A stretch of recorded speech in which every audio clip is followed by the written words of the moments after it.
నొక్కండి. దీంట్లో ఆల్ ప్రోగ్రామ్స్లో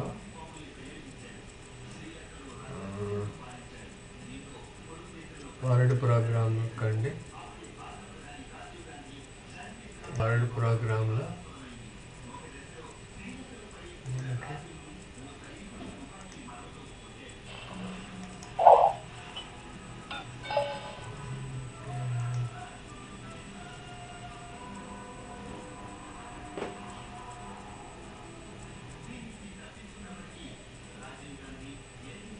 ఓపెన్ అయింది మనకి. ఇప్పుడు మీరు ఏం కావాలంటే అది టైప్ చేయండి. ఇక్కడ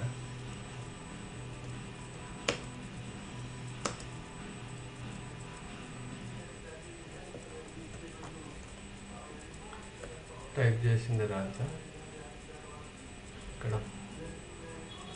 పైన ఫైల్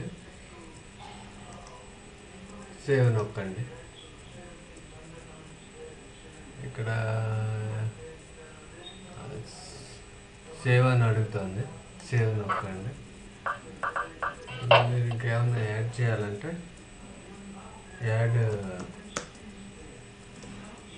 ఏమైనా తప్పు చేస్తే కనుక బ్యాక్ వెళ్ళి మీరు కరెక్ట్ చేసుకోవచ్చు. అంటే కర్సర్ని బ్యాక్ చేసి తర్వాత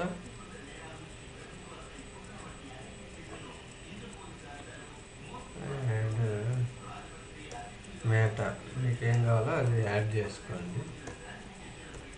తర్వాత ఇప్పుడు ఏమైనా మిస్టేక్ జరిగింది అనుకోండి, బ్యాక్ స్పేస్ బటన్ నొక్కి add revised information. Okay, so మీరు ఇందులో ఏంటంటే ఏదైనా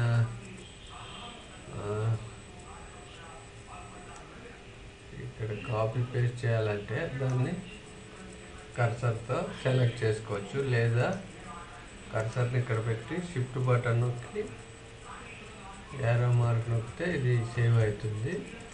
కర్సర్ రైట్ క్లిక్ చెప్తే ఇది కాపీ కావాలంటే కాపీ చేసుకోవచ్చు. మనం ఎక్కడ కావాలో అక్కడ మళ్ళీ రైట్ క్లిక్ చేసి పేస్ట్ చేసుకోవచ్చు. ఏమైనా కరెక్షన్స్ చేసుకోవాలంటే కర్సర్ అక్కడ పెట్టి బ్యాక్ స్పేస్ పెడితే సరిపోతుంది. అప్పుడు ఇది మనం అలాగే కాపీ పేస్ట్ చేసాం కదా. ఇప్పుడు ఏదైనా ఇన్ఫర్మేషన్ సపోజ్ మనం తప్పు కొట్టామనుకోండి, ఇక్కడ రెడ్ అంకుతో అండర్లైన్ అవుతుంది, అంటే దాన్ని వర్డ్ కరెక్ట్ చేసుకోమని అర్థం. మీరు రైట్ క్లిక్ చేస్తే కనుక దాని మీద దాంతో సంబంధించినవన్నీ ఉంటాయి. మనకు కావాల్సిన word spelling suppose revised the information అనుకోండి, రివైజ్డ్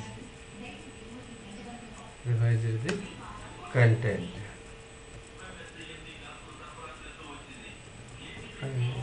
కంటెంట్ తప్పు రాసాను. సో ఇప్పుడు CONT కంటెంట్ కావాలి కాబట్టి మనం కంటెంట్ అని పెడతాము.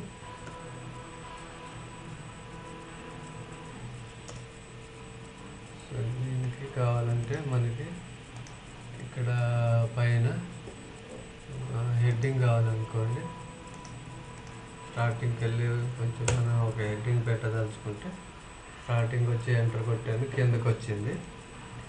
పైన ఇప్పుడు పైన రోలోకి వెళ్ళాను అంటే బై ప్రెస్సింగ్ కర్సర్ ఇక్కడ కానీ నొక్కి ఇప్పుడు మనకి కావాల్సిన సపోజ్ హెడ్డింగ్ కావాలి, ఏదో హెడ్డింగ్ పెట్టాలనుకున్నాం.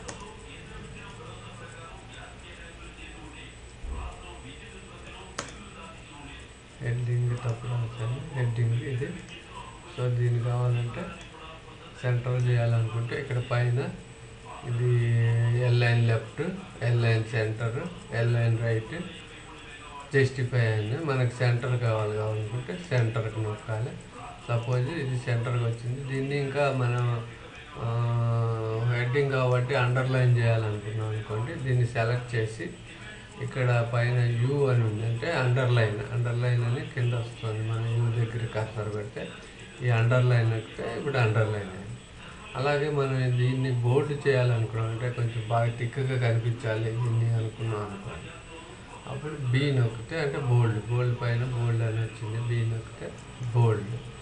ఇప్పుడు దీన్ని కొంచెం ఇటాలిక్స్లో కొంచెం వర్డింగ్ మార్చాలనుకుంటే ఐ అంటే కొంచెం వంకరగా కొంచెం ఇటాలిక్లోకి వచ్చింది. సో ఇప్పుడు మనకి ఇక్కడ వరకు అయిపోయింది. ఇప్పుడు మనం ఇంకొంచెం స్పేస్ కావాలనుకోండి, ఒక ఎంటర్ నొక్కి స్పేస్ వచ్చింది. సో దీనికి ఏమైనా స్టార్టింగ్లో కొంచెం ట్యాబ్ కావాలి, కొంచెం స్పేస్ కావాలంటే ట్యాబ్ నొక్కితే కొంచెం స్పేస్ వస్తుంది. అలాగే you can add some more content whatever you want. Suppose కాన్ రైటే, కానీ అది మనకి కెన్ కావాలి, కాన్ కూడా వర్డ్ ఉంది కాబట్టి అది చూపించలేదు. You can add some more content. So ఇది ఒక పారాగ్రాఫ్ అయింది. మనం నెక్స్ట్ పారాగ్రాఫ్ కావాలంటే మళ్ళీ ఇక్కడ ఎంటర్కి వస్తే నెక్స్ట్ పారాగ్రాఫ్కి వస్తాం. This is in this paragraph we can paragraph తప్పు వచ్చింది, తప్పు స్పెల్లింగ్ పెట్టాను.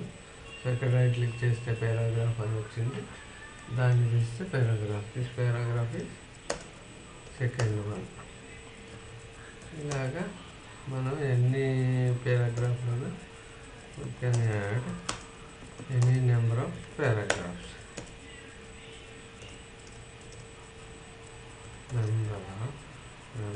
నెంబర్ తప్పు కొట్టాను, నెంబర్ అని వచ్చింది నెంబర్. సో ఇక్కడ మనకి నెంబర్కి సంబంధించిన ఏం లేవు. సో నెంబర్ కావాలి కాబట్టి any number of paragraphs. Paragraph మళ్ళీ తప్పు కొట్టింది, పారాగ్రాఫ్స్ వెనక్కి ఎస్ కొట్టాలి కాబట్టి మళ్ళీ వెనక్కి కష్టం పెట్టండి. పారాగ్రాఫ్స్ యూ కెన్ యాడ్ అనమాట,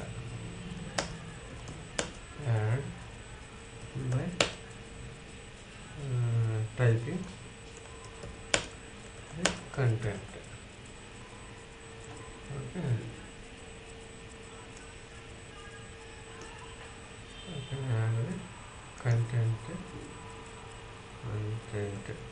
కంటెంట్తో రాసాను. మళ్ళీ రైట్ క్లిక్ చేస్తాను, కరెక్ట్ చేసి కంటెంట్ కరెక్ట్ చేశాను. సో ఇప్పుడు మీకు రైట్ క్లిక్ ఇదా వచ్చింది. అలా కాకుండా మనకు పారాగ్రాఫ్స్ అన్నీ ఒకటే రైట్ లెఫ్ట్ ఎల్ఐన్ కావాలనుకుంటే మనం ఏం చేయాలంటే ఇక్కడ వచ్చి పైన ఎల్ఐన్ లెఫ్ట్, సెంటరు, ఎల్ఐన్ లెఫ్ట్ అంటే అన్ని లెఫ్ట్కి ఓకే ఎల్ఐన్ అయ్యి ఉంటే, సెంటర్ అంటే సెంటర్కి ఎంటర్, రైట్ అంటే అన్ని రైట్ సైడ్ ఒకటే విధంగా ఉంటాయి, లెఫ్ట్ సైడ్ కొంచెం అటు ఇటు మారుతుంటాయి. మనకి రైట్ లెఫ్ట్ రెండు కూడా జస్టిఫై కావాలనుకుంటే, రెండు సైడ్లు మనకి కరెక్ట్గా కావాలి, ఈక్వల్గా ఉండాలనుకుంటే ఇది నొక్కితే మనకి జస్టిఫై అవుతుంది. సో ఇప్పుడు ఇది జస్టిఫై అయిందన్నమాట. ఇలాగ మీరు ఎన్ని పారాగ్రాఫ్లు అయినా రాసుకోవచ్చు. ఇప్పుడు ఆల్రెడీ మీరు ఒక పేరుతో సేవ్ చేశారు, ఫర్దర్గా టైప్ చేశారు కాబట్టి దాన్ని సేవ్ చేయాలి కాబట్టి మళ్ళీ సేవ్ బటన్ పైన ఫైల్లో సేవ్ ఉంది, లేకపోతే ఇక్కడ సేవ్ ఐకాన్ కూడా ఉంది. ఈ ఫైల్లోకి వెళ్ళి సేవ్ కొట్టచ్చు, లేదా సేవ్ ఐకాన్ కూడా కొట్టచ్చు.